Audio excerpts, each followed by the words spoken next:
So thank you all. A very warm welcome to this particular session organized as part of the 9th World Sustainability Forum 2021. I'm very pleased as Secretary General of the International Association of Universities to partner with WSF and with colleagues from around the world speaking in this session to organize a session on this very important topic of higher education and research and how universities around the world engage with sustainability. The International Association of Universities has been advocating for a stronger role and recognition of the role of higher education for sustainable development for now some 30 years. And we're very pleased to see so many of our partners accepting to take the floor in this particular session. We have speakers from Sweden, from South Africa, from Uganda, from Japan, and myself speaking out of France, but speaking on behalf of the global higher education community to some extent. I'm very pleased to also stress here today that this very session is also part of our activities in 2021 to reach out very broadly to the higher education community and to emphasize this important role of higher education for sustainable development. We celebrate 70 years of international cooperation just this year, and part of that international cooperation is now geared very strongly towards increasing the capacity of innovative approaches to partnerships to develop better commitment to sustainable development all around the world. So I'm very pleased to give the floor to Pam, who is Pam Fredman, who is the president of the International Association of Universities and the moderator for our esteemed session today. So Pam, the floor is yours. Thank you, Hilligje. And I also would like to welcome you all to this session, and I will be the moderator. The session will focus specifically on SDG 3, good health and well-being, SDG 4, quality education, and SDG 17, partnerships for the goals. However, I would say that what is presented and also being discussed is of course relevant for all SDGs. The still ongoing pandemic and also the recent alerting report from the IPCC has really called on the urgency to globally act to meet those challenges. And IAU has followed what has been going on in the higher education, as has many other organizations, in the situation of the COVID, which hit immediately and very hard on the higher education. And as we know, this is still affecting the higher education situation. I think it's important that we all recognize that COVID has already brought to the table the inequality perspectives we knew from before, but they have been highlighted and we have to bring them into the future of the higher education. And inequality is something that has also to be in part of what we're doing.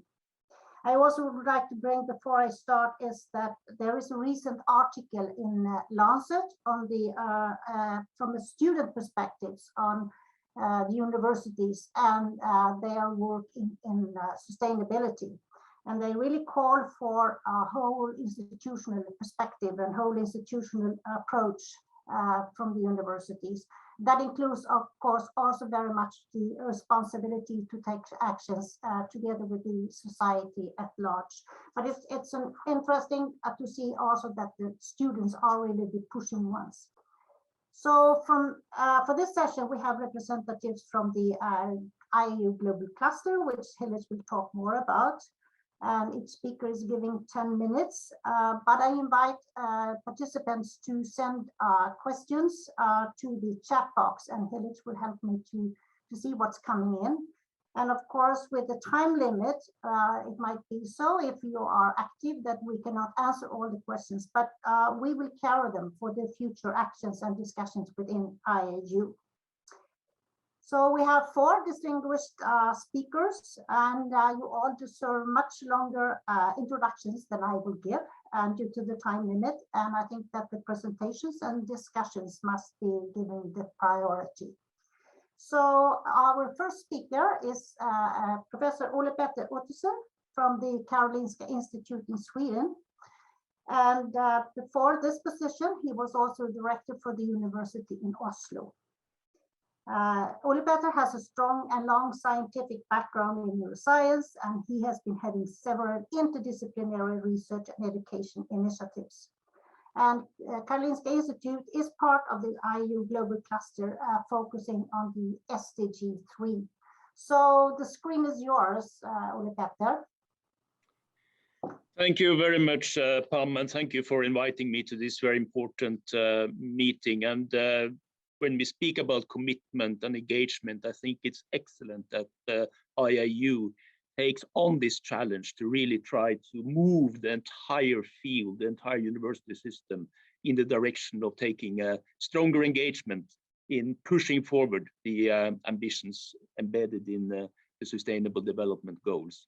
I think, and I will come back to that, I think the universities have a fair share, to put it this way, of the responsibility that we in fact can move ahead when it comes to the SDGs.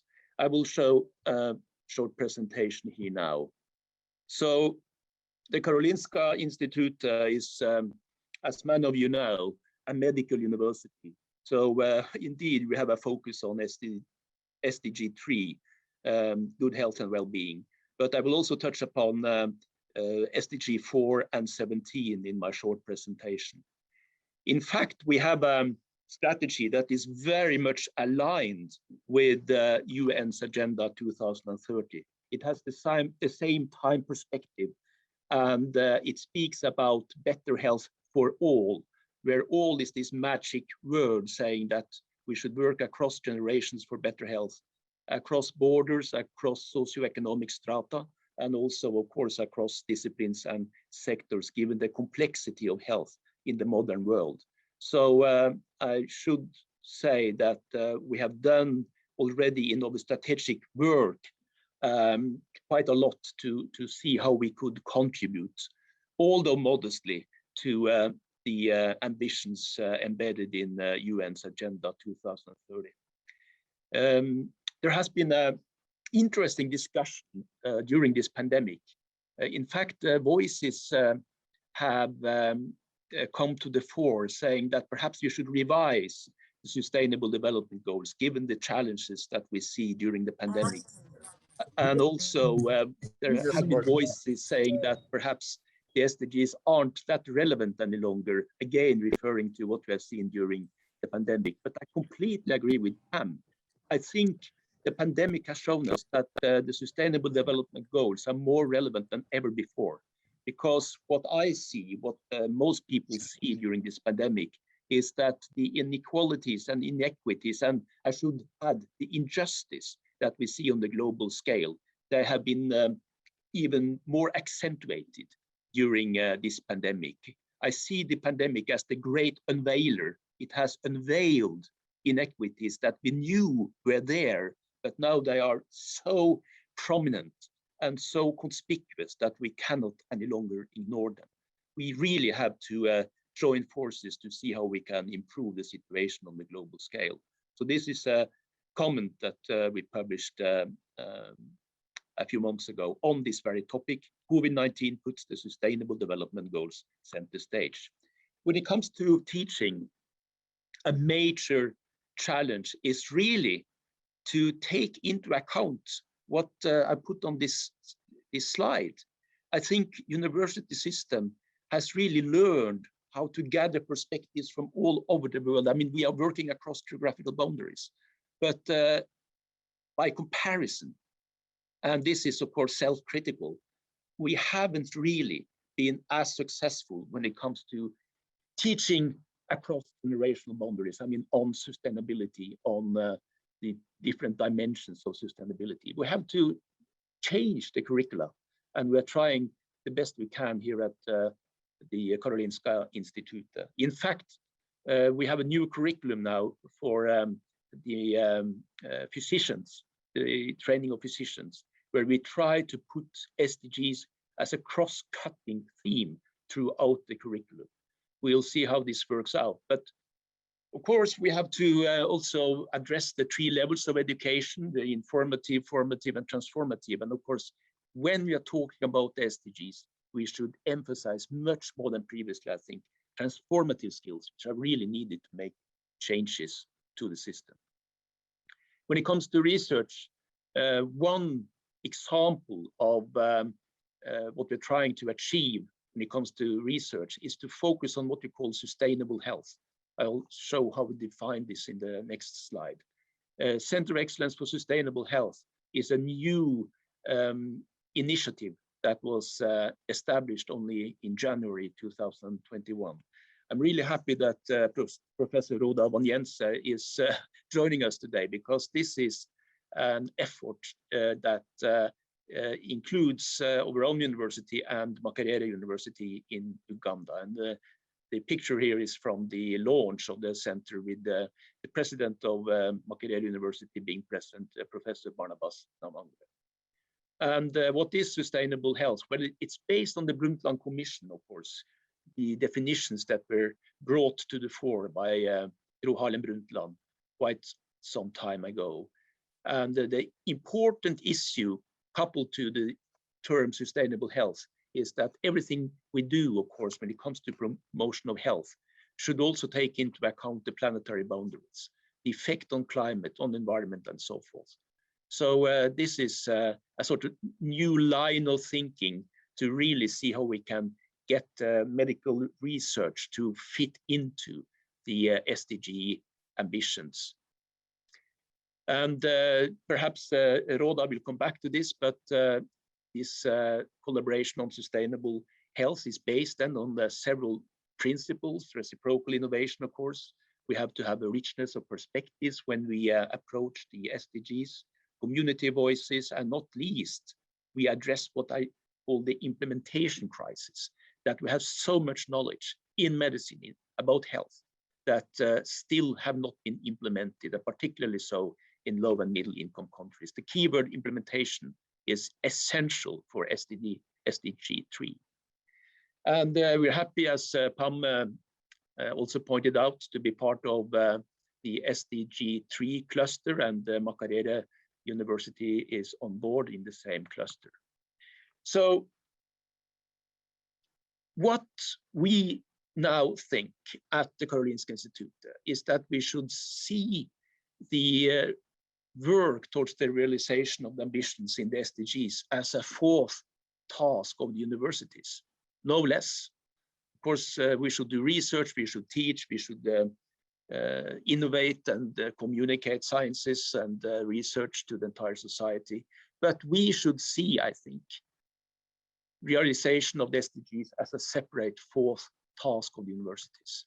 We are putting up some arguments for this in a chapter that we just published in this book, edited by Chris Brink, for those who are interested in how we put forward the different arguments for taking on these responsibilities.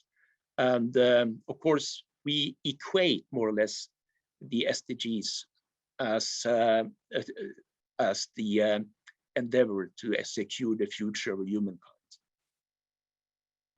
In the setting of a medical university, the fourth task when it comes to promoting the SDGs translates not least into seeing how we could make a society better prepared and more resilient, knowing that there will be new crises coming up, be it climate crisis or a new pandemic.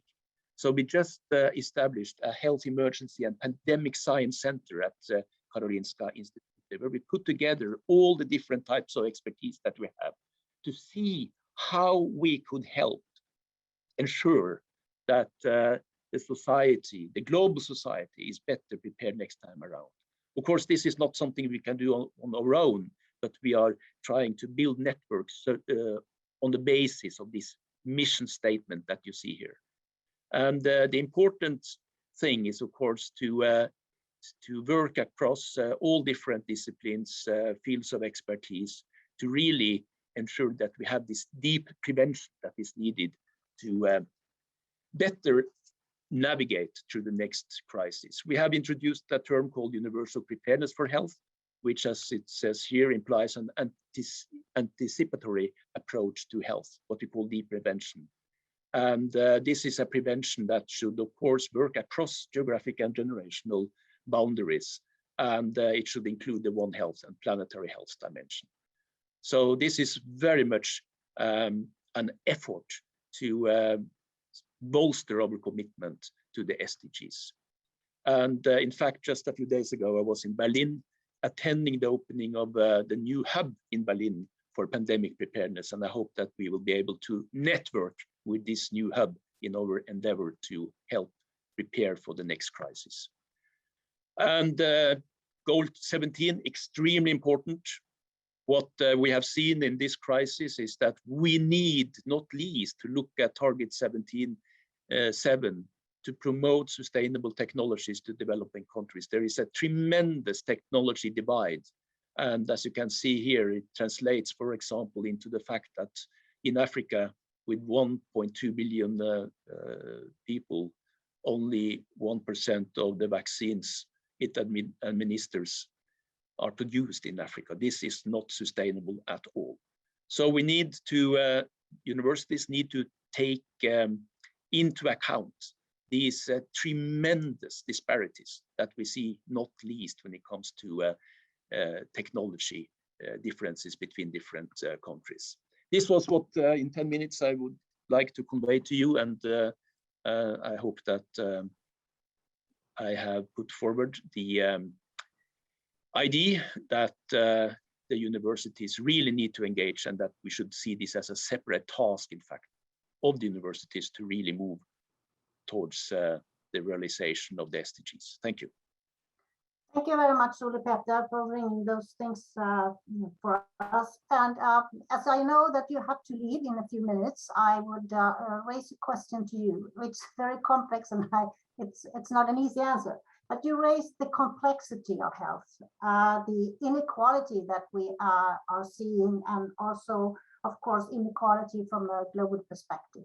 So one issue is actually how is funding agencies from governments, from agencies of various kinds involved in this, because without the financing, we will never realize anything of those. And Karolinska has a very strong position as a university. So I know it's a big question, but maybe you have some comments to do on this perspective.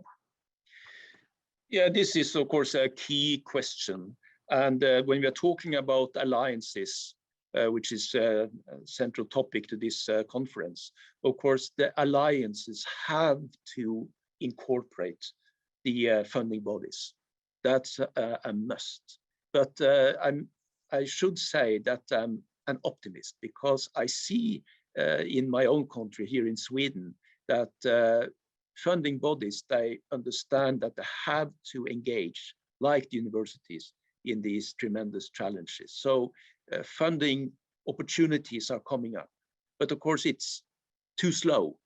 And what I do hope is that under the new program at the EU level, Horizon Europe, that there will be funding opportunities also at the European level.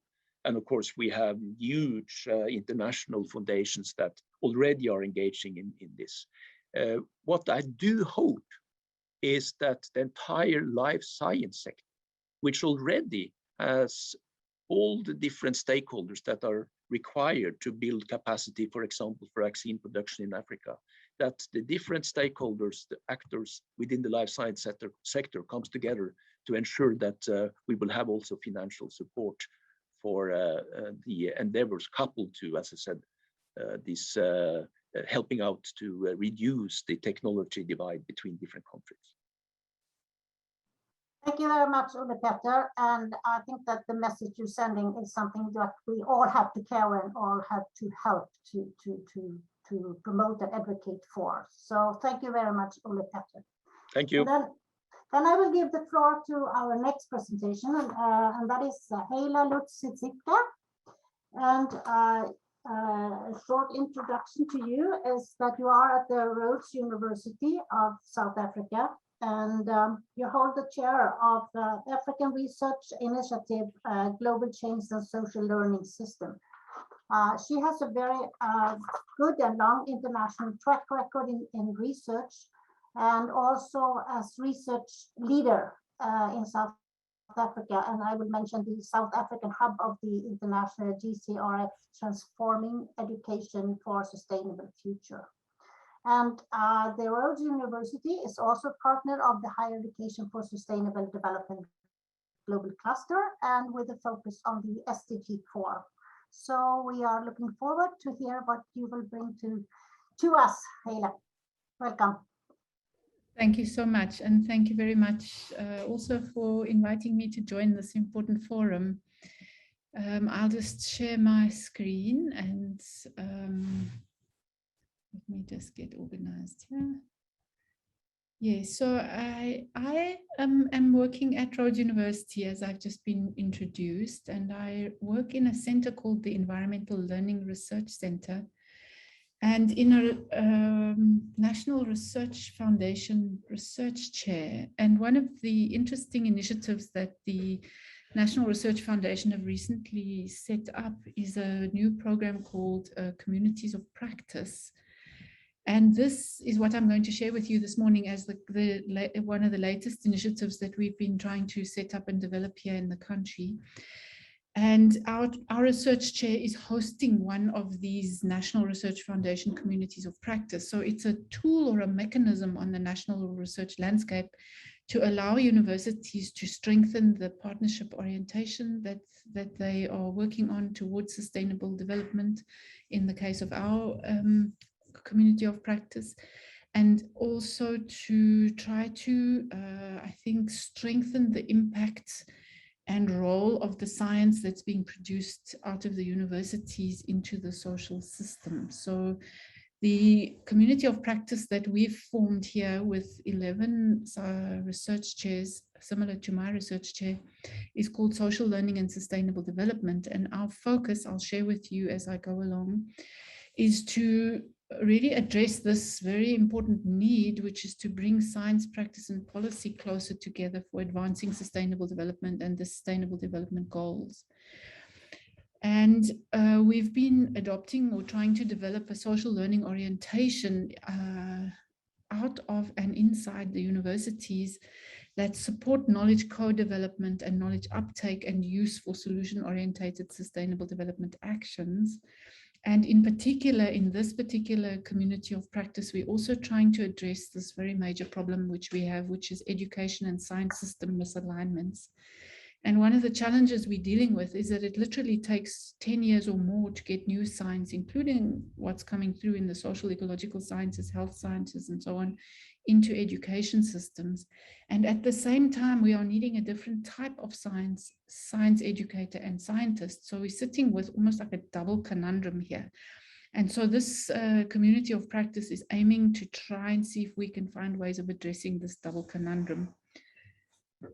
And we are working as a partnership of 11 research chairs. Now, this involves about 8 or 9 SARCHI research chairs, including 4 or 5 in my own university, and then other SARCHI chairs in other universities, and then other research chairs, fairly highly respected research chairs with big national and international networks.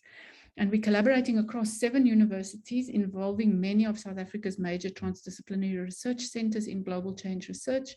We have a very strong partner in the National Environmental Skills Planning Forum, and then a number of government departments, local municipalities, and a number of global change science and learning networks. And we're really trying to, develop this advanced transformative social learning and transdisciplinary sustainable development actions for clean water, climate action, and ecological infrastructure management, all of which are linked to the theme that we're talking about today, which is also health. So here's just a quick sort of overview and introduction to these different projects. There's a lot more information available on them. I won't go through all the detail, but one of the things that we're trying to do is develop these knowledge hubs, and these are intersecting knowledge hubs. And I'm just, looking at SDG 3 here, which is in focus, and the knowledge hubs that we're working on is clean water, climate action, and ecological infrastructure. And all of those also deal with health-related issues, especially water quality is a major challenge for us here in South Africa. This is the little map here at the top is literally the failure of our wastewater treatment plants, which means that we have massive sewerage-related water pollution problems across the country in communities and in our rivers and so on. So we really are trying to deal with this, and we're using also this One Health concept. It's a very nice concept. I like it a lot. Healthy people, healthy environments, healthy animals, and then looking into our ecological infrastructure, which is the systems that allow for this to work, and then the governing SDGs. So we're trying to develop transdisciplinary science and practice for sustainable development and strengthen monitoring and evaluation for governance practice for SDG 17. And then we're looking at the relationship between all of this in education and learning system development, because we need, you know, these new knowledges also to be working their way into the education system. So all of this is really a bit of an interconnected story, and we're trying to do it through a learning-centered transdisciplinary approach. We're trying to engage these wicked problems in and across our different research centers, and then trying to deal especially with transformative social learning and polycentric governance. So bringing SDG 4 and 17 much closer together with the other SDGs also fully in sight. The aims overall are practice-based, so we're trying to strengthen this transdisciplinary practice. Policy-based, we're trying to make strong contributions to policy, and also science-based, and we're trying to develop science practice in the community of practice. We're working on a number of different knowledge products and trying to, you know, do things like bring together special issues. We've got one coming through on climate change education, another one on ecology and society and transformative processes, another one on how to do this work in the vocational education sector, because we've discovered the vocational education sector is one of the most neglected sectors when it comes to sustainability. So the universities, you know, needing to work into the rest of the education system in order to also facilitate transformation there. There's a lot going on in terms of courses and knowledge forums, working with teachers, teacher educators, with farmers, with communities, with health workers, with city organizations, into the green schools, into the, we really are trying to, you know, work into the system as broadly as possible.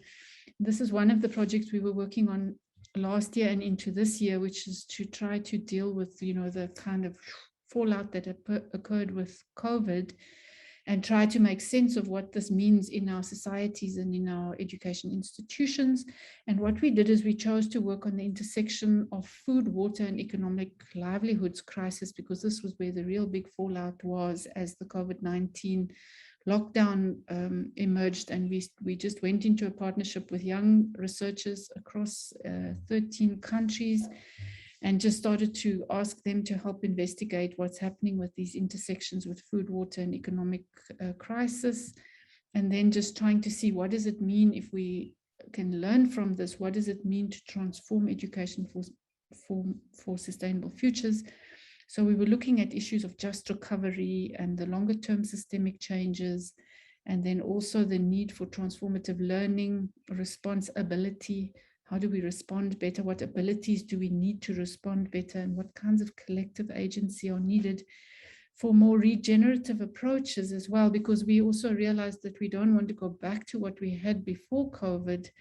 We really needed to look at a more forward-looking paradigm and then articulate that so that it can actually be brought into education thinking and education systems in good time, so that we're not always running 10 years behind the events in our societies, that we can be more responsive and have this ability to respond better is one of the key things that came out of this piece of research. We're also working a lot into policy practices, and we're busy launching a policy series. So hopefully soon we'll be able to share some of this more widely.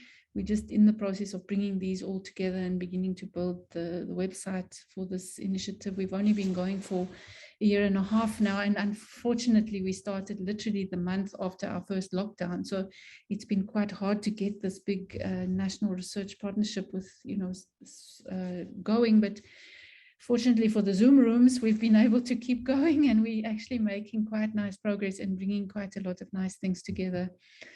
towards the end of the first 2-year period, which will come up soon. We're looking at potential influence into education sector policy, and we're hoping that they're going to integrate ESD across all of teacher education qualifications, which will be a huge outcome for us, a big win. We've contributed into science policy, and we developed the Global Change Social Sciences Research Program, which builds this sort of social ecological health into it, along with transformative learning, transdisciplinary approaches. And so we're really trying to influence science policy. The first call has gone out, and there's a number of very interesting projects coming through there. And very interesting at the moment, we're also trying to work with the DST on innovation policy, because the national innovation policy is shifting towards transformative change, which is based on sustainable principles. And I think that this will have a very big impact on universities, because most universities are working with particular model of innovation policy, which is, you know, R&D into innovation into economic growth. But this new innovation framework also includes public welfare and a clean environment, and to confront the environmental and social challenges. And so this lines up very well with this One Health kind of approach. And so we also need to work then into environment and health sector policy. So we're really trying to take a very strong focus on policy outcomes out of this community of practice, and this sort of new partnership initiative that we've been able to launch out of our research chair and with all of these other research chairs in the country. So thank you very much. That's what I have to share this morning into this forum. Thank you.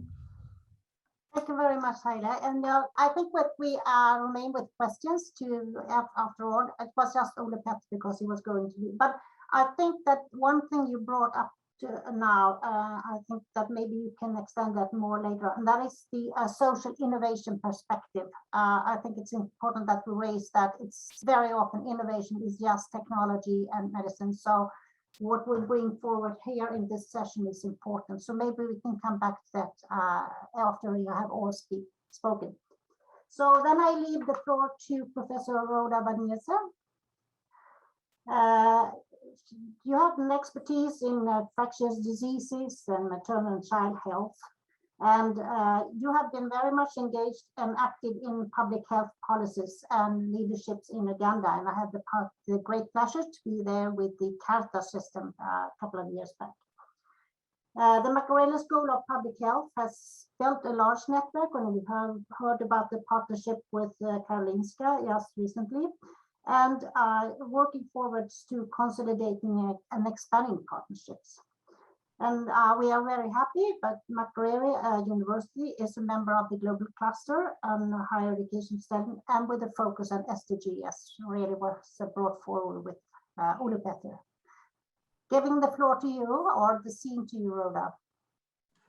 Thank you, Pam. I appreciate the opportunity for us to participate in this discussion, and really excited to be part of the SDGs network of IAU. So I will share our experiences in relation to SDG work with a focus on partnerships to support our training as well as research and innovations, largely focusing on the School of Public Health, but we'll also highlight some areas across the university. So our school is one of 29 schools within Makerere University, soon to celebrate 100 years. And we have been working largely focusing on public health training as the first institute of public health in sub-Saharan Africa. And we have a wide network of partners within the country, within Uganda, as well as within sub-Saharan Africa, and globally to address research and training in public health. We have recently integrated SDGs in our strategic plan, which is aligned to the overall plan for the university. Although previously we were doing a lot of work contributing to SDGs, we have not done this in a very comprehensive manner, focusing on all the SDGs and the interlinkages with SDG 3. So we are being more deliberate moving forward. So in terms of the training that we do, for many years, we have been focusing on going beyond knowledge to providing field-based hands-on experience to our students, to develop competencies as well as leadership for public health programs. And we have recently celebrated 25 years of one of our flagship programs, the Master of Public Health, that has utilized this model that is largely field-based, and we maintain 10 district field training sites where our students spend about 2 to 3 months on average, working with district health services, also placed within the ministries of health, and many partner NGOs that we work with. The last time we checked, we had more than 50 NGOs that we've worked with in the training. Programs most of the time integrate students from multiple disciplines, and we noticed that this is a great opportunity for learning and innovation. I must say, though, that this training approach that we use is quite expensive, maintaining the field sites where we place our students, and sometimes we have opportunity to also place our students from partner universities within the US and Europe, and we've also recently hosted some students from other universities within Africa so that they can learn to work across geographies, across cultures, and also across disciplines. But it's quite expensive, and we notice that when we partner with institutions from Europe and the US, we nearly have a traffic of flow of students towards Uganda as opposed to the other way around. So we are looking to integrating more technology and virtual student engagements. And we hope to do this starting with the Center of Excellence for Sustainable Health that we are working on with Karolinska Institute, so that we can have more student engagement, even when they are not able to travel. And we have seen recently that this is perhaps the way to go for us, not only because of COVID, but sometimes because of insecure settings where some of our partners are based. So we are also deliberately now integrating SDGs more within our training for students. In terms of research, we have a lot of partnerships across various areas of research in health. I must say, though, that we haven't done as much as we ought to in terms of creating new and sustainable approaches and solutions to some of our protracted health challenges. And this is one of the areas where we are trying to focus more in terms of creating solutions and innovations for the challenges we have in health. So this is an area that we'll pay a lot of attention to moving forward. And we have worked collaboratively with the Ministry of Health, but also with other sectors, as I will share in some of the examples, as well as private institutions and communities. And we are certainly excited to be part of the SDG IAU cluster and looking forward to learning more from the partner institutions within this network.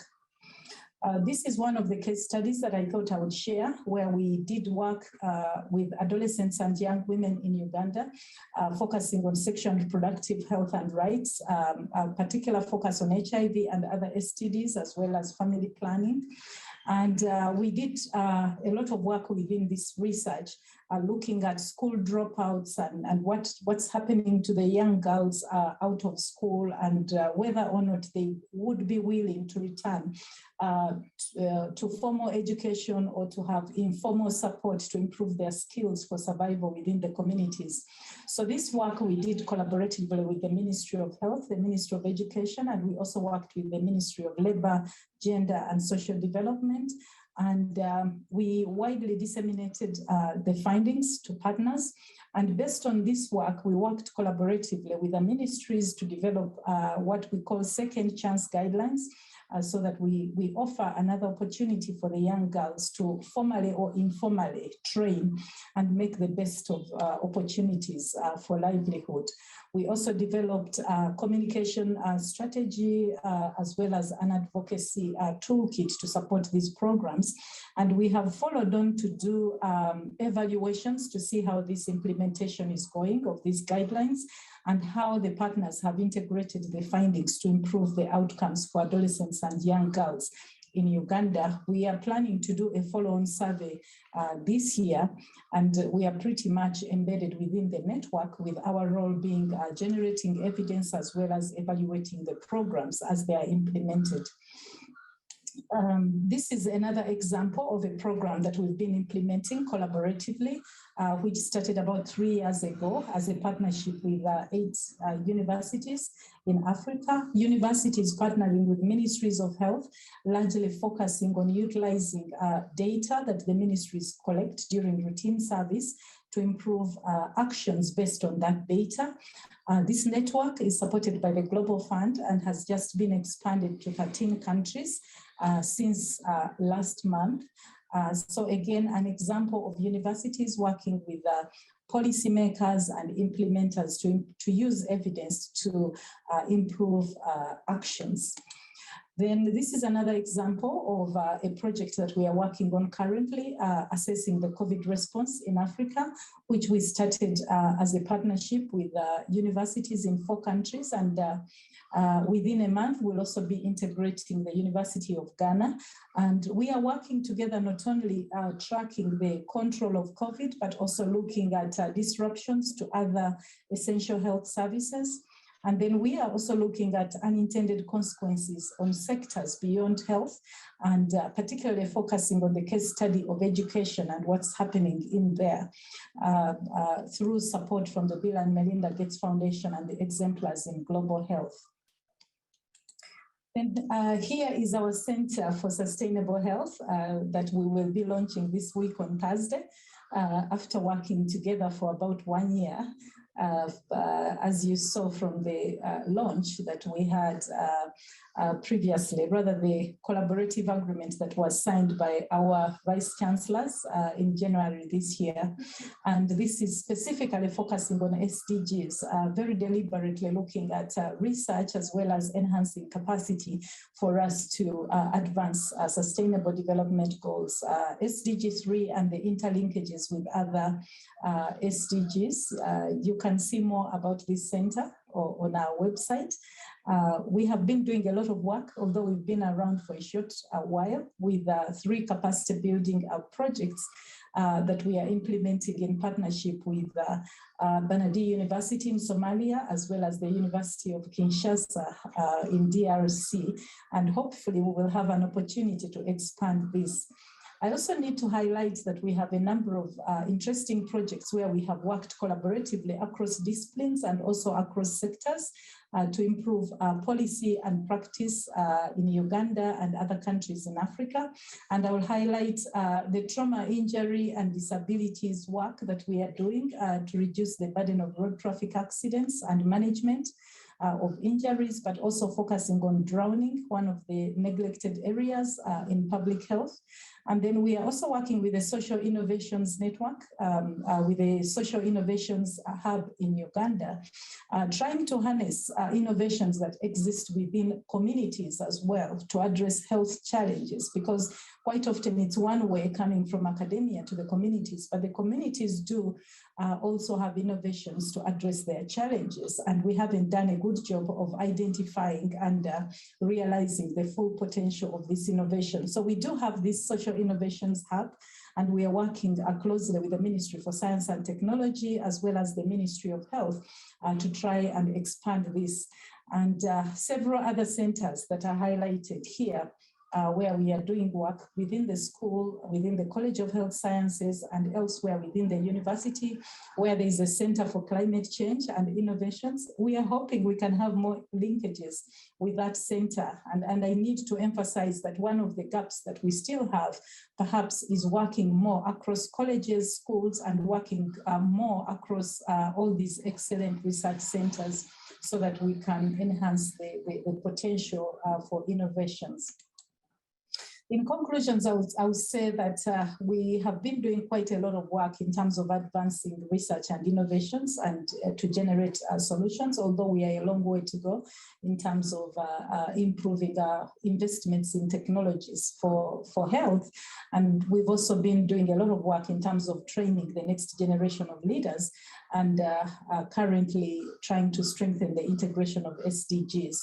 And then we have been doing a lot with networks and engagement of policymakers, implementers, and as well as communities, although we still have more to do to have a more comprehensive response in terms of improving our SDG contribution. Thank you so much once again for the opportunity to participate in this meeting.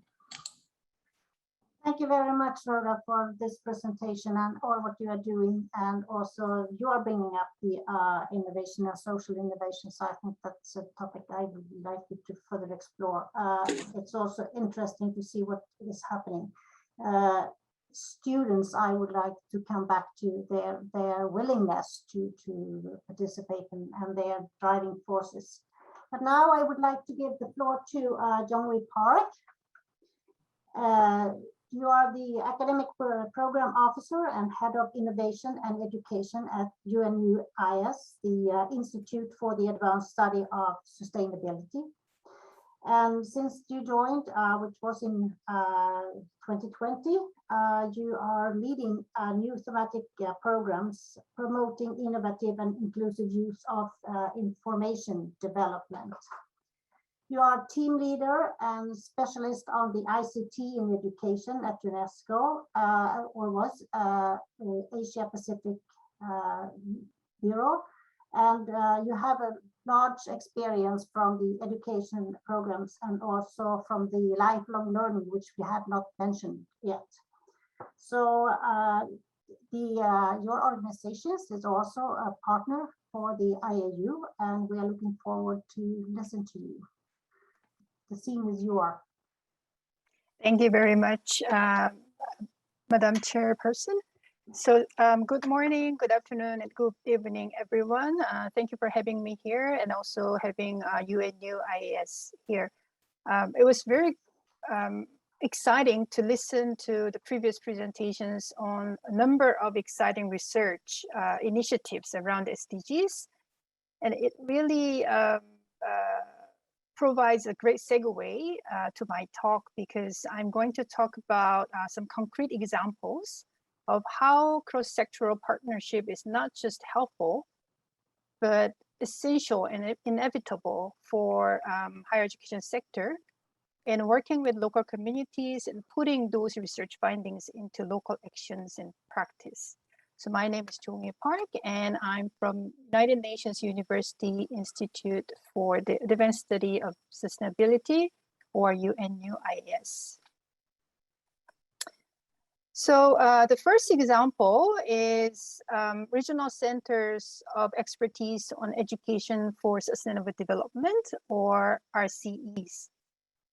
The UNU is the secretariat for this global network of 140 local communities who committed to translating the grandiose global agenda to local actions that are relevant and also feasible to the local context. Actually, Hilligje is our advisory board member, and we always thank her for her great support for this network. So the units of these RCEs are really varying from a city like RCE London or RCE Delhi, to a province like RCE Scotland or RCE Saskatchewan, and to a country like RCE Kyrgyzstan and RCE Ghana.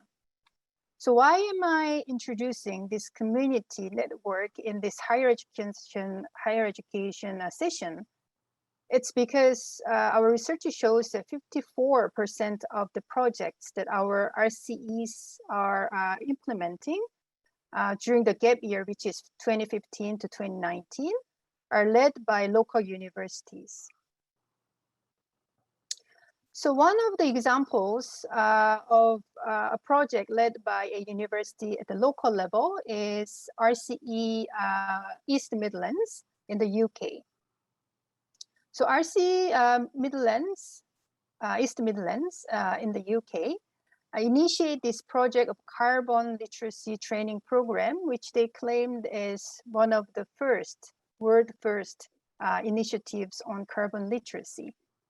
So for these two local universities created a one-day interactive training program and educate university students who in turn go down to the local schools and train teachers to help those teachers to adapt the carbon literacy into their teaching and daily curriculum. It also involves business sector and local councils as well to expand the outreach and support to educate everyone, every stakeholder in the Leicester area. You can find more information in the carbonliteracy.com or from our website of RCE. Another example, great example is RC Greater Eastern Uganda. And I was very happy to actually listen to Dr. Rhoda's presentation, another one from Uganda today. I guess probably Uganda is one of the champion countries on this sustainability and sustainable development in higher education, probably. So this project is to actually prevent further deforestation in their local area. And as we all know, preventing deforestation requires more than just conducting a research. So led by a local university called Busitema University, this RC designed and implemented an awareness raising program for local community and private sector as well on how important forest is as the lung of the country and the earth, of course, based on research. And then the university didn't stop there, actually. More impressive thing is they go further to educate local loggers to shift their income sources from logging to more sustainable farming and even small startups to generate income without selling and cutting the trees.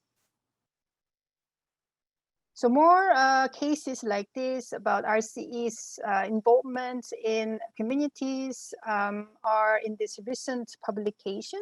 You can click, I will share this PowerPoint with the organizer, and then you can click the image and you can download the book. The next publication is about preventing the biodiversity among the RCE members, and we are expecting to publish in December. Let's turn to more a university-oriented alliance. So this alliance called Promotion of Sustainability in Postgraduate Education and Research Network, which is a long name, but we call it ProsperNet, is a network of 50 leading universities across Asia Pacific. And they're committed to integrating sustainable development into university curriculum, advancing multidisciplinary research on sustainability, and providing informed policy advice. So one of the good examples, which is currently ongoing, is integrating DRR, disaster risk reduction, and SDG into a joint degree program across 5 universities in the Asia region. So in the title SF, DRR refers to the Sendai framework for disaster risk reduction. So what is unique about this project is that 5 universities from some disaster-prone countries in Asia, such as Thailand, Japan, and Indonesia, jointly conduct a research to map out various existing DRR interventions across the region in Asia and design the curriculum based on the findings. And you can find more information by visiting prosper.net website. So when we are talking about SDGs in higher education, we oftentimes focus on target 4.7 on knowledge and skills development, on sustainable development, especially in university curriculum and teacher training.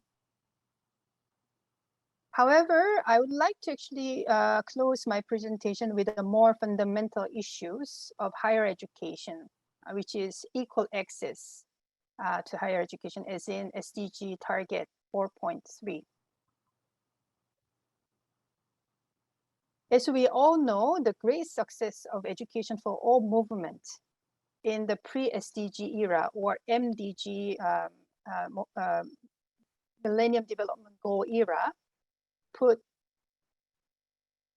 a some 84 million children and adolescents to basic education system. It was an impressive progress, especially in primary education and basic education. Now fast forward, now in 2021, these children, if you imagine, these students, children who were benefited from the movement of EFA would be now at late teens or early 20s. Then how can we then accommodate the increasing demands of these newly added students to the basic education system for higher education? Actually, ADB, Asia Development Bank, predicted that India alone would need 60 million new seats for higher education in 2025, and in China, 45 million. I cannot say UNU is doing like significant work to accommodate many students in our system, but as a small contribution, UNU actually mobilizes private sectors and development partners to provide scholarship to postgraduate students from developing countries.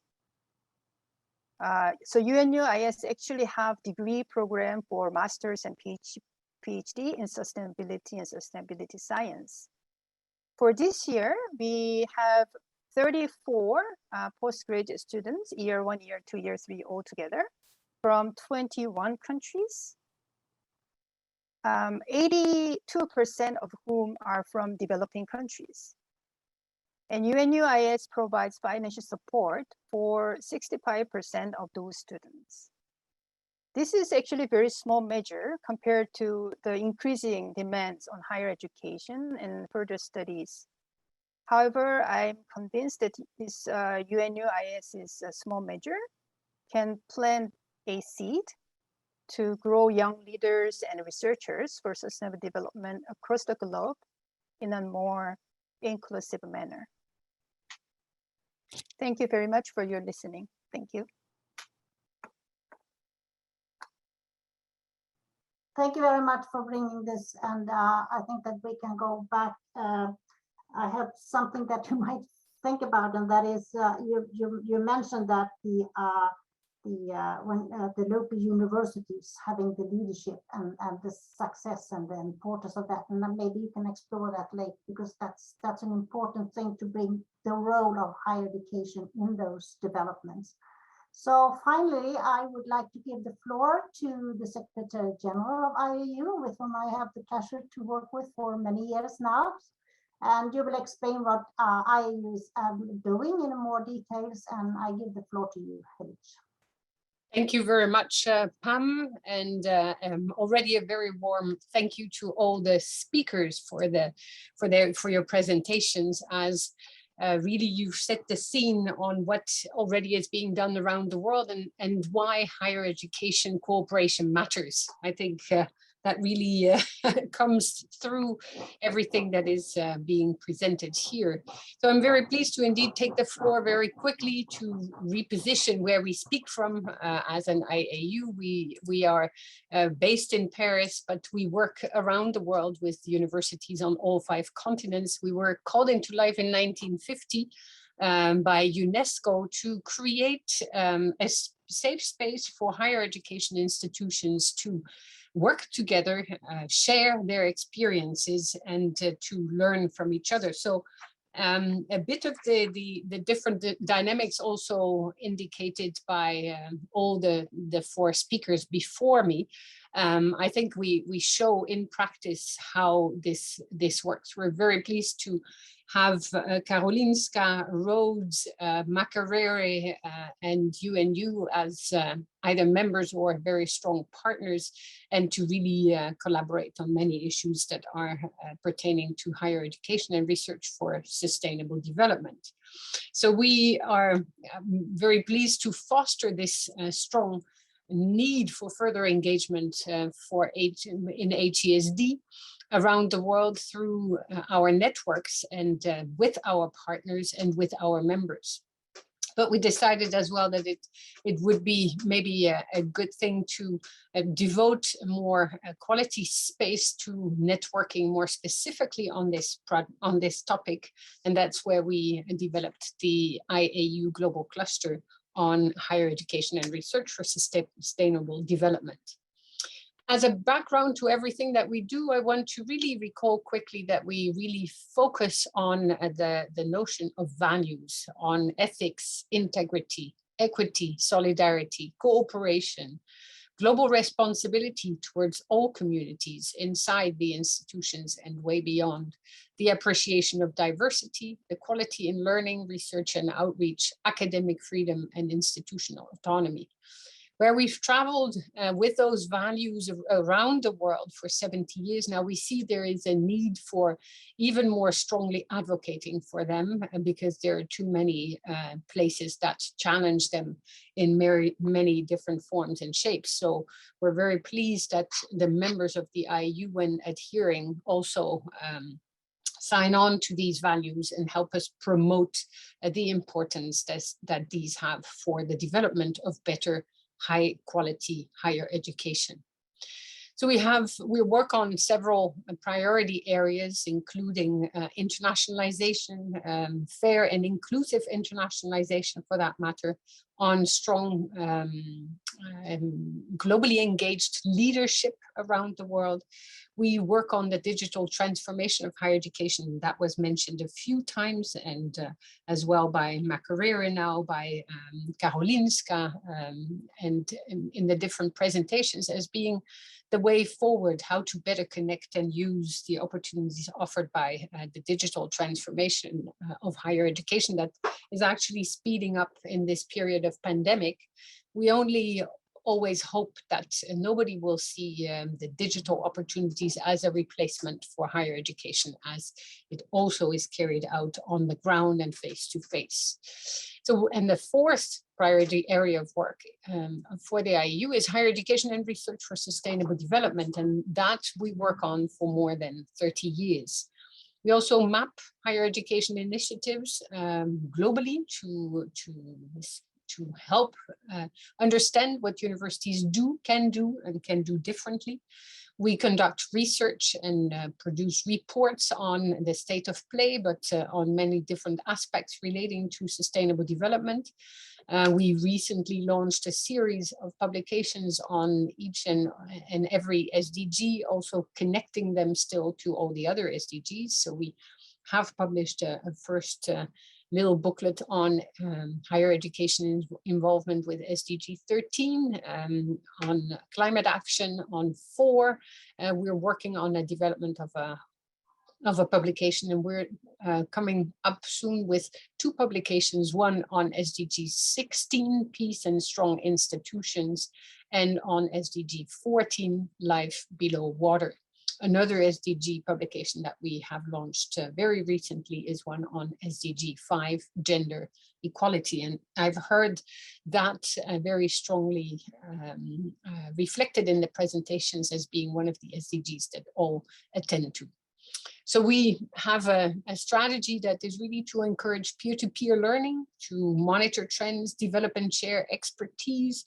And one of the most important parts maybe is also this, this important focus on a whole of institution approach to higher education for sustainable development.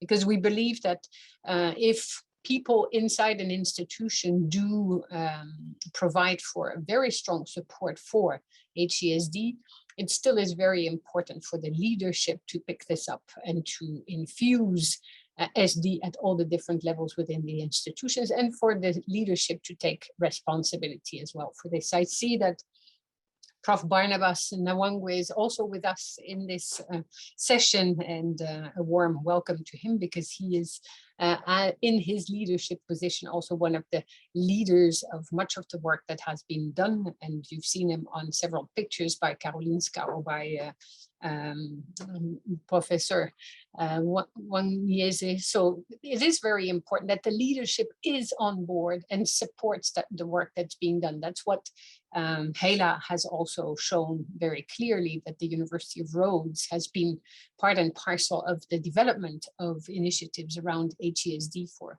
a long, long time, thanks each time also to strong support from the leadership. UNU as well is fostering such an approach. So why engage with the SDGs? I think all of you have explained it very strongly. I just want to recall this SDSN Australia visual, because it is important to again each time indicate also to all those outside of the higher education institution why higher education matters as a key partner to develop the grounds upon which to build a better future for all. And so the SD values transpire and are to be infused at campus level, in community, in leadership, in education, in research. And they are the basis upon which to really foster better knowledge, knowledge creation, knowledge sharing, knowledge dissemination, better collaboration, better exchange, and better learning opportunities. And this will benefit the Agenda 2030 in the sense that we will be able much better, thanks to the contributions of higher education, teaching, learning, community engagement, to address the goals set and to hopefully get a bit closer to the targets set. And it benefits the universities as it will allow to improve the quality of higher education teaching and learning.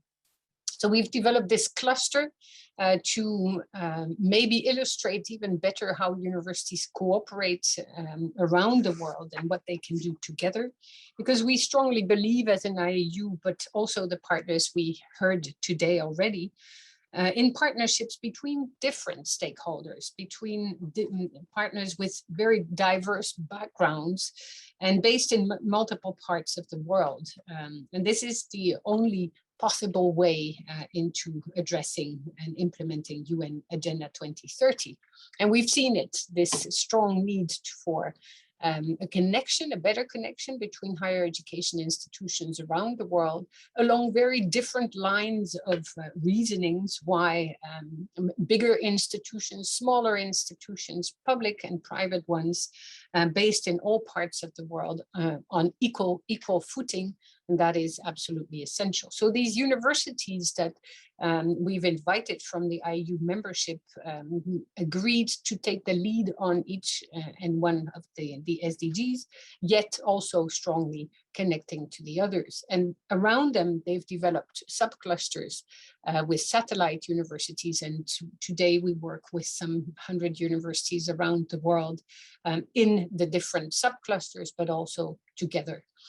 So the basis for this and the idea behind it is obviously to connect the world better and to be true to our initial vision and mission to better create the grounds for peace around the world by better understanding each other along the various lines of the knowledge disciplines and the opportunities offered by higher education, not only in education and research, but also the campus initiatives, community engagement. And there is a kind of danger of siloizing the SDGs. This is certainly not the case, and what I want to re-emphasize that.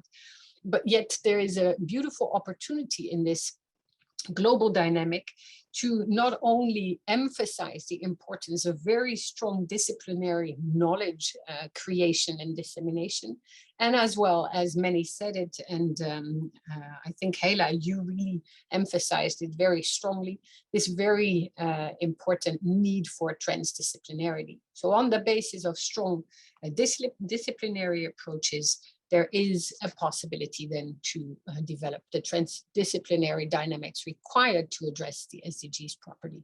So here you have an idea of this connection of universities around the world. It needs to be updated again because we have a few new universities coming in, but you can see that SDG 3 is led by the Open University of Catalonia, working strongly with Karolinska, the University College Dublin, Makerere University, Universidad de Caldas in Colombia, West Sydney University, Australia, Gajah Mada University in Indonesia.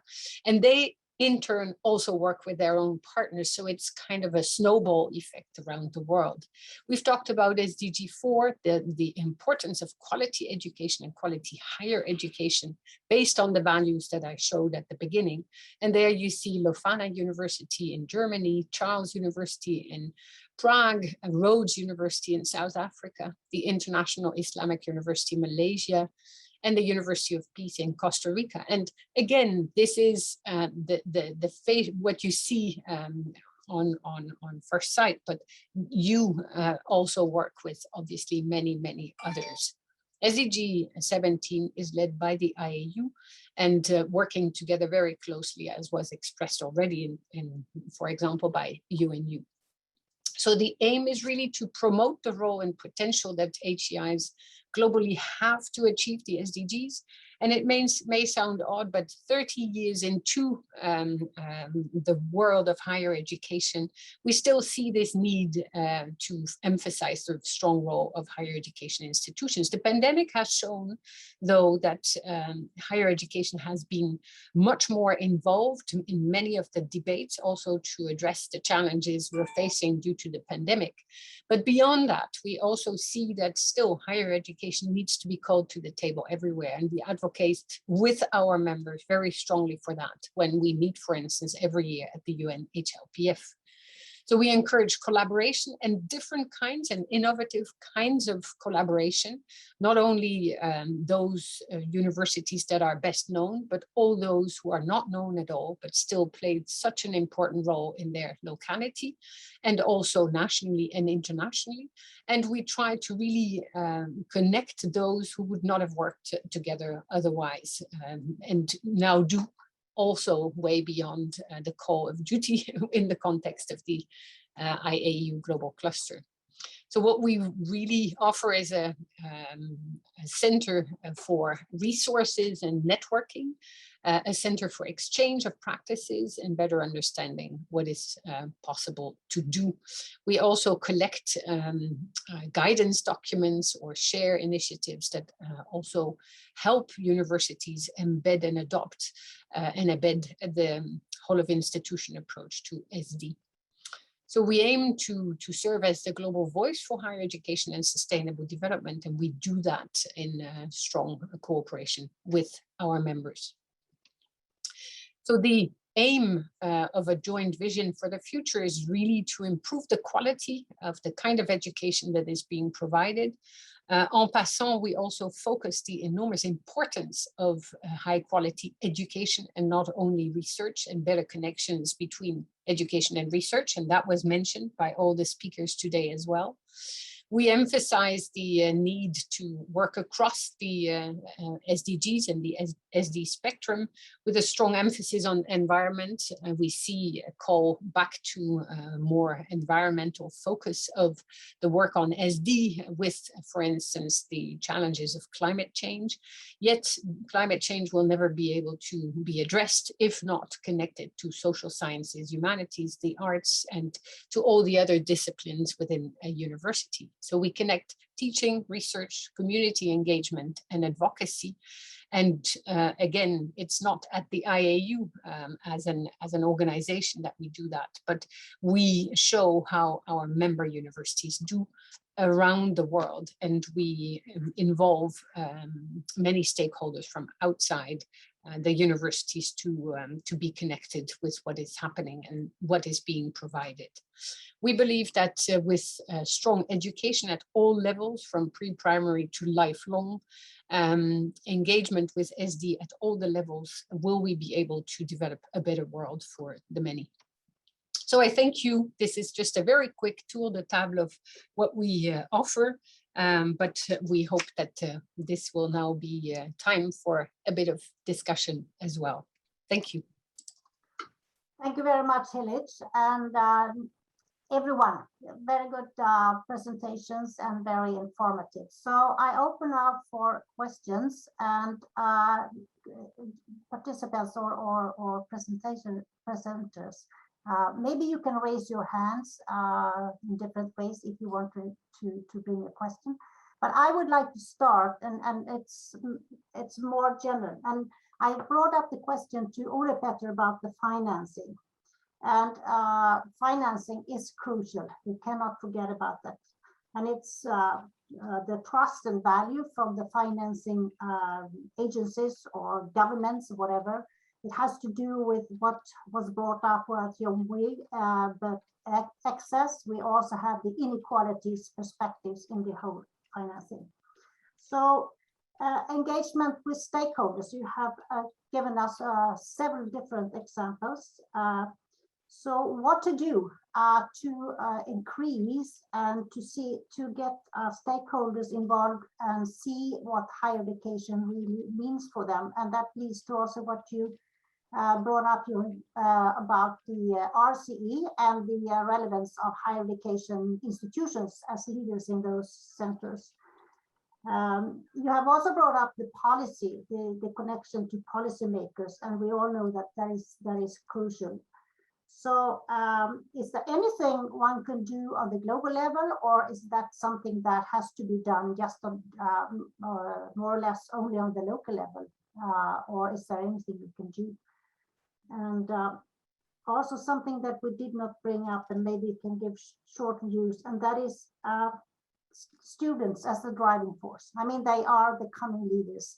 They are all around the world very much engaged in sustainable development. And from my perspective, from the Nordic countries, there has been very, very strong pressure from the students. And how do you see them as driving force, and how to include them better? So I give the floor to you, and who wants to start? Rhoda, will you start? Yeah, sure. Happy to do that. I will comment on the issues of inequitable funding.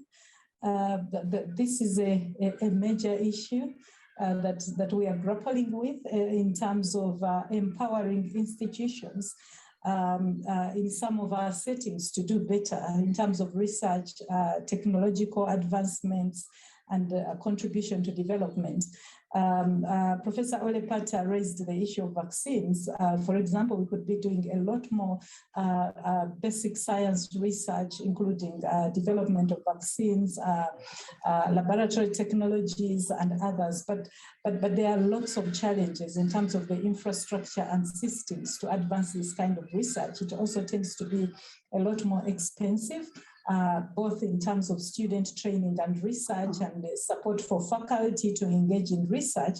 But at the same time, we see that it's such a crucial element, especially if you use the current example of COVID, where universities have had to step in to expand laboratory capacity for diagnosis, as well as tracking of emerging variants, the genotyping. So there's a lot of support that has come from universities, and perhaps if we had more investments in some of these universities in the South, we might be doing a lot better in terms of the COVID response and some of the inequities that we see. So we need to do more, and we need to advocate more for funding institutions to change allocations, especially to institutions in the global South. When we have partnerships for funding, we see a lot of inequities as well in terms of sharing of the resources and what eventually ends up actually directly contributing to research in some of our institutions. So again, we need to be able to advocate for equitable sharing of resources when we work within networks. And we need to do more. Our governments also need to do more, because we can't just rely on funding emerging from institutions in the North. So we need to do more in terms of advocacy so that our governments can invest more in higher education and research locally. Our own government has recently started giving us money under the Research and Innovations Fund, which has dramatically expanded research in Makerere University recently. So we can do more, but I think higher institutions, institutions of higher learning also need to do more to show the value. If we are given this money, what do we give back to the government in terms of improvements, in terms of solutions, innovations, and the quality of the work that we send out there? So we should ask for money, but we should also show value for that money in terms of what we give back to the communities, as well as our governments, as well as the global funding agencies. So we need to do more. But I'll also especially highlight the issue of students. I did mention that in my presentation, but perhaps not detailed enough. I think one of the challenges we have is not fully engaging students in our partnerships, not fully engaging students as part of the solutions. They are smart, they are really tech savvy, they can generate a lot of solutions, but we are not using them well enough. So it's not just how we train them, but how we activate them as part of the solution and the change agents, not only for now, but for the future. So I hope that we can perhaps have some more engagement in terms of students as a solution and students as a contributor. Perhaps then we can also improve the quality of teaching. Thank you. Thank you very much. A good message, the last one. And I think that you can learn also from Karolinska, because I am partner in this, but Sweden has gone very much in the forefront when engaging students. It's a law to engage students in all decision-making bodies at the universities and strategies. So Jonghwi, I give the floor to you. Yes, thank you very much, Dr. Fredman. So I will comment on your questions about the balance between the top-down and the bottom-up approaches, you know, to expand these SDG initiatives across the board. So it might sound cliche, but we need a balance. It's not the one way or another, but we need to have a balance between strong top-down, also strong bottom-up support. So one of the examples, I think you questioned also right after my presentation, that how we could actually facilitate the local communities into the higher education institutions' activities. Actually, when we are calling for proposals or applications to be a member of RCEs, it's very clearly written in the criteria that they have to have some kind of collaboration already set up in terms of higher education institutions, local school and school system, and other stakeholders, including non-formal, informal stakeholders, and also government as well. So when we are looking at a lot of applications that coming every year, we look at those aspects, whether they also already have that kind of mechanism to work together among the higher educations, institutions and local schools and community level, even community learning centers and non-formal education sector. So one of the examples probably I can give you is in South Korea. We have this RCE Dobong, which is a district level of RCE. And they involved the local schools into the curriculum development for primary school together with the university professors.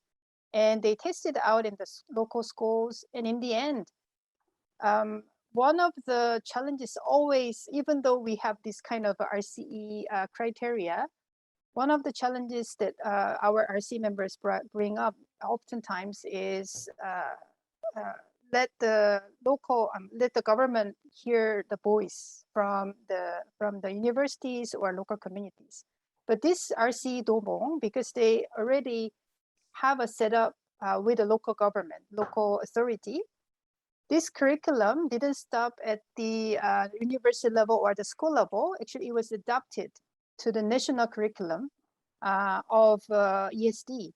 So it was a great actually example of how this balance between the top-down and bottom-up approach actually make a great impact that would have not been possible without those kind of balance. One last comment from me is actually we did some kind of COVID-19 response survey among our RC members and how they actually value this multi-stakeholder or cross-sectoral partnerships that they have in the COVID-19 situation. And they said actually this multi-stakeholder setup that they already kind of fostered along their activities in the past helped greatly in communicating at the different levels of the stakeholders without spending much time to newly set up, because they already have that kind of mechanism. So when they have to disseminate information, when they have to educate people to how to cope with this COVID-19 situation, it was already there. So they really valued under this challenging situation of COVID-19, that multi-stakeholder, cross-sectoral partnership really worked for them to respond in a very timely manner. Yeah, that's it from me. Thank you. Thank you very much. And finally, Heila. Yes, thank you very much for that round of very interesting questions. And each one is a big question in its own right. I'll talk a bit about the financing. I think you're absolutely right. It's quite a very big, challenging area. And I think we've been working on this now, as Hilligje just said, for a long time, 25, 30 years, actually trying to develop education and sustainable development in higher education settings. I think if I could look back at the experience over the years of doing this work, I think there's two very important points that are crucial for the producing the enabling conditions for the financing. And one of them is, strong policy engagement, policy intervention into your national systems of research policy where those exist. And, not all countries have similar national research policies, but they very much are an important place to have an impact, I think, because they, in a way, then if you can transform research policy, like we've been trying to make an impact into the National Research Foundation policy to be more orientated towards transdisciplinary sustainability sciences, the social dimensions of sustainability, because they often also get left to be just technical and, ecological. So we've worked hard to do that, and we've had now some success, you see, and we're starting to get more funds coming through from that source. And it's important funding because it's your most sustainable source of funding, in the sense that it funds postgraduate students, it funds national research partnerships, and so it lets you get that system of activity off the ground.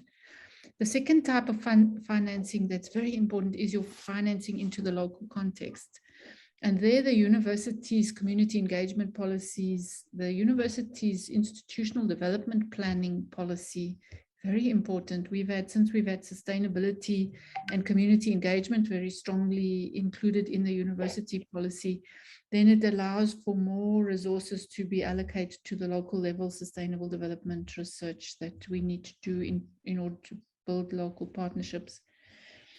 So I think those are very important areas of activity. And then, of course, there's the international system of funding, which is a much more complex system of funding to get to mobilize and to sustain, because one of the challenges with that system of funding is it's always short term. It's like 3 year, 3 year, 3 year.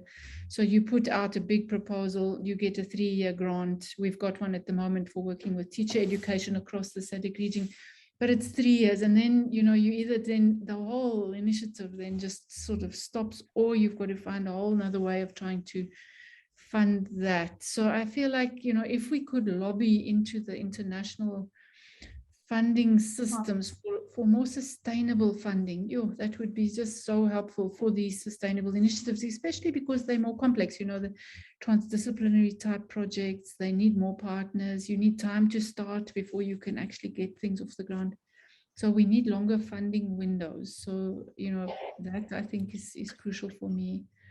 I wanted to make one small comment about the students. I think that at every opportunity, one should create spaces and forums for students to not just be part of things, but also to define how they should be. I think you made that point about, the knowledge democracy when we work with our students in this space. They're so willing and so keen, but they need the gaps, they need the institutional platforms and gaps just to take up what they want to do and to set their own leadership agendas. They're so good at that, but one always has to be alert. Where's the space for the students? And then, okay, make the space for the students and let them come in and occupy it. that kind of a thing. Yeah. Thank you. Thank you very much for your inputs, and I think there are valuable inputs for us to take on also at the IAU and in our coming up actions and so on.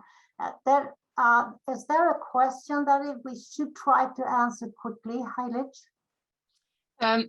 No, there was one participant who raised a hand, and that is Dujrudi Chingwong, and I've invited them to first put the question also in the chat or in the Q&A. That would help, because then we also know who to direct it to. So Dujrudi Chingwong, can you please also put your question in writing in either the Q&R or in the discussion space? And then I see that Prof. Nawangwe, Prof. Barnabas is also raising his hand. May I just say one little thing to add to the responses that have been given? In addition to advocating and lobbying for more sustainable funding windows, I fully agree, Heila, we are lobbying for that around the world with the big donor agencies or the big organizations funding the higher education.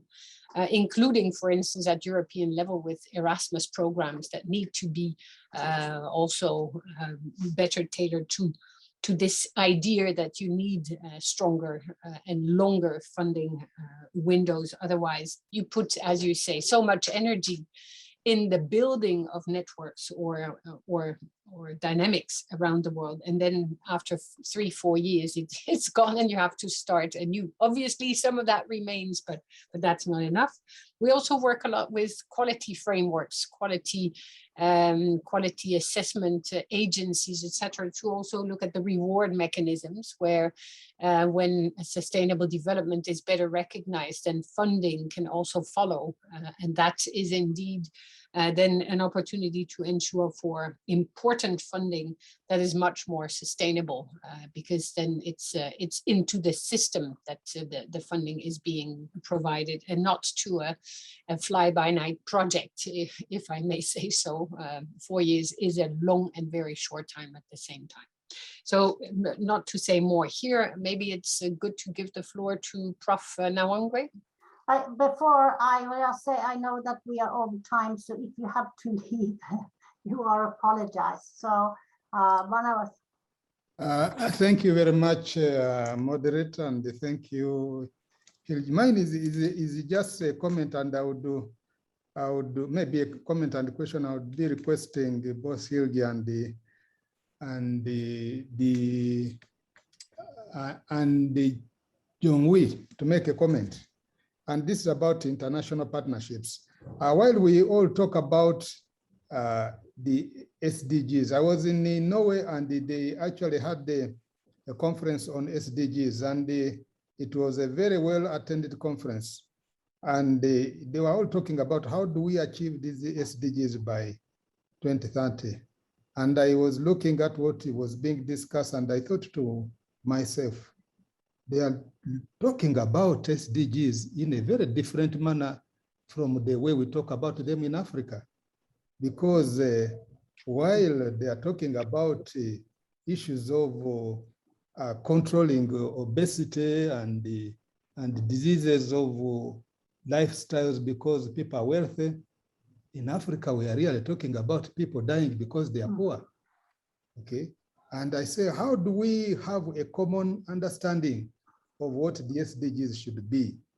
I would want a comment from both Hilligje and the Jonghwi on that matter, and also to comment on the issue of the international partnerships and funding, where we are experiencing a world that is drifting further apart as a result of COVID-19, where everybody is only catering for themselves, forgetting that this disease has no borders, and that you cannot really manage to control the disease by closing off your borders and treating people and vaccinating your own people when the other people are not vaccinated. So I'll be happy if I could get a comment on those issues. Thank you. So who starts? Jonghwi? Yes, thank you. I can be brief because I think we are over time. Is it like until 7:30 it was?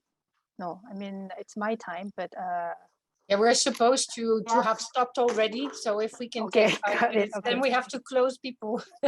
Okay, Also. yeah, okay, got it. So very brief, it's an excellent point actually about this different understanding of SDGs across the countries and across the income level of the countries, development levels of countries. I could say, I may say this misunderstanding may not have been evitable. Actually, it's not avoidable, because the very original thinking of having this SDG moving on from MDG is actually, when we are talking about MDGs more for development goals and develop equally, equitably and equally with other countries, all the countries in the globe. UN system couldn't have enough attention from the middle income and then developed countries, because they, especially the developed countries, rich countries, they usually think, okay, MDG is developing country thing. So they don't really, we couldn't get the buy-in from the developed countries as much as we wanted to. So that's why I think Sustainable Development Goals try to expand the involvement of the countries from all across the development levels. And that's why it was actually having some focus shifted to those lifestyle, responsible consumptions and all those kind of things in SDG. As it turned out, actually, because the Security Councils and all these UN top, the biggest 5 decision makers, they are all from this kind of a developed countries side, and it's, I think, more making the developed countries' voice heard into this discussion. And although we are glad that we are having more involvement from the developed countries, I cannot deny that the focus should be given more to the equal development and inclusive development across the globe.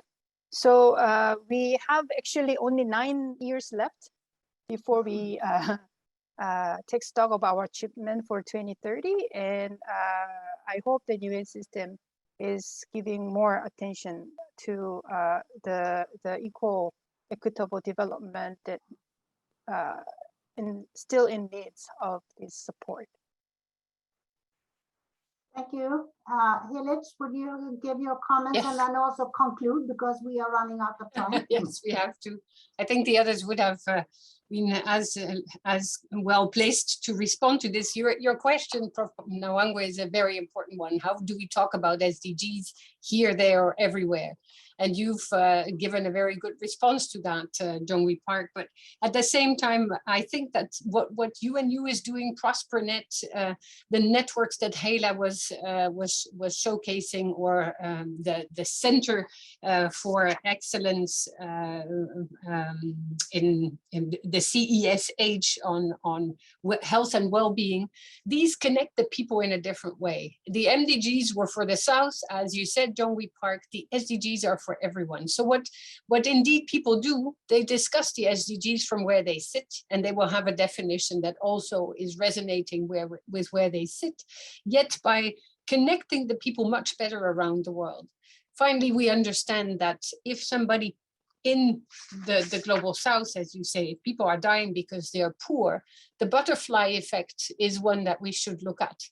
If that person dies, then the situation of obesity in Sweden or in the Netherlands or in France will be impacted. We're all linked, and that was something that was much less stressed in the past.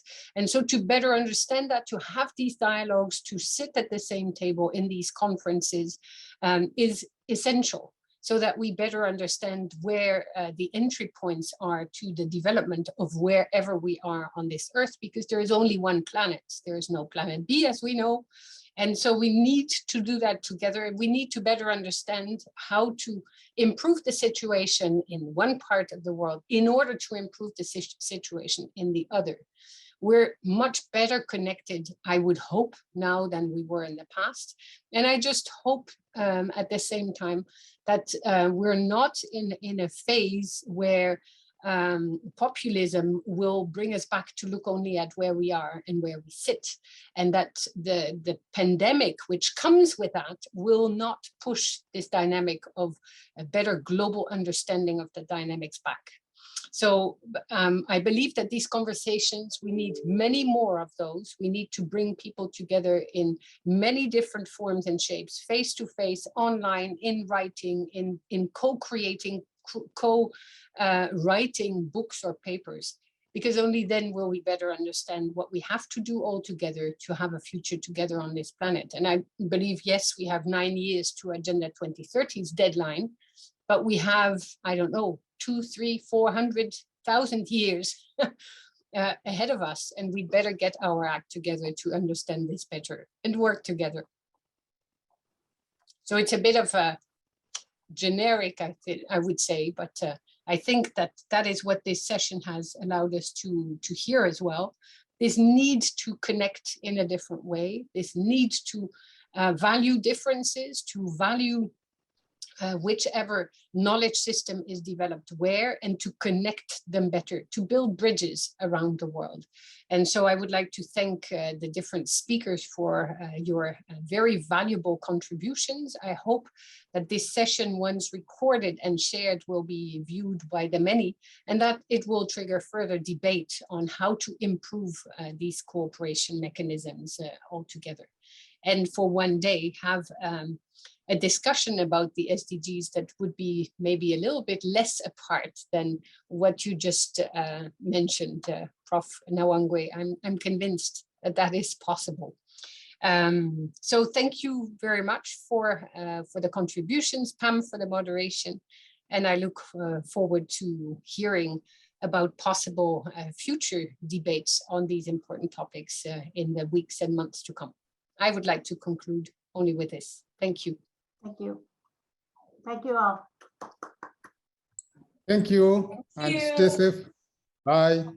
Thank you very much, everybody. everyone. Thank you, Hilligje. Thank Bye. you to the IAU, and thank you, colleagues. It was a lovely session to be on here with you. It was. Well, thank you. Thank Without you. you,